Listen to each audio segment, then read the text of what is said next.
Mes amis, bonjour. Aujourd'hui, nous allons parler du calendrier des insectes ravageurs de l'olivier.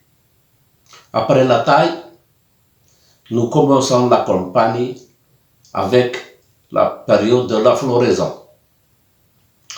Pendant cette période, nous avons l'invasion de psylles qui nous fait perdre une grande quantité de notre production si on ne traite pas cet insecte à temps et convenablement.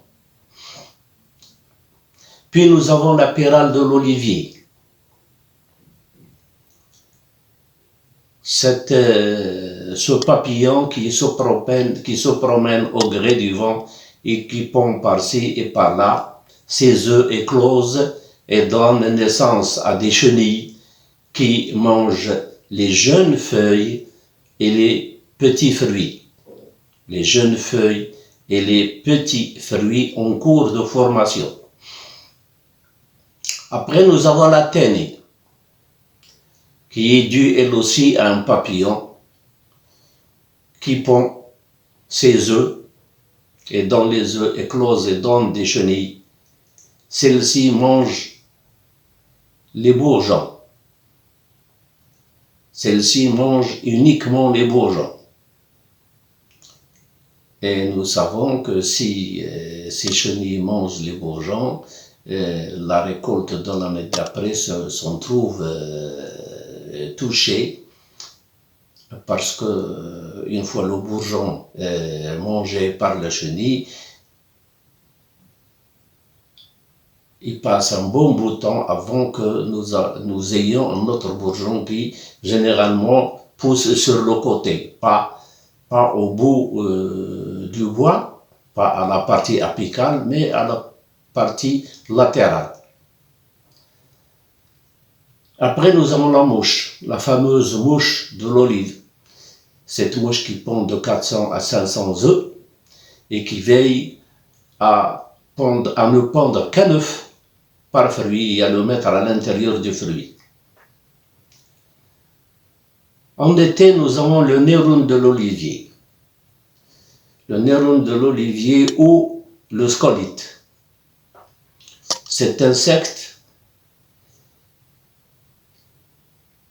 qui, comme les ruches, aime manger le bois dur, le bois sec. En général, on le trouve dans des arbres qui sont affaiblis, soit par un fouillis excessif de bois, soit par un arbre affaibli par manque d'eau. Et en général, ce néron ou ce scolyte, c'est nous-mêmes qui l'élevons en quelque sorte, puisque la plupart d'entre nous mettent les branches de taille, ils les mettent à la limite des parcelles, soit pour délimiter la parcelle, soit pour éviter que des animaux n'entrent dans nos vergers. Et alors là, le scolyte ou le néron aime le bois sec et en général, il se multiplie dans ce bois de taille et ce bois de taille est comme une sorte de foyer. À l'été, nous avons des vols massifs de scolytes qui viennent chercher dans le verger à la recherche d'arbres faibles où s'installer. Et ils creusent des galeries et pondent dans les galeries et se multiplient dans les galeries. Ils pondent dans les galeries, se multiplient dans les galeries avant de devenir adultes et de sortir pour s'accoupler à l'air libre. À la prochaine.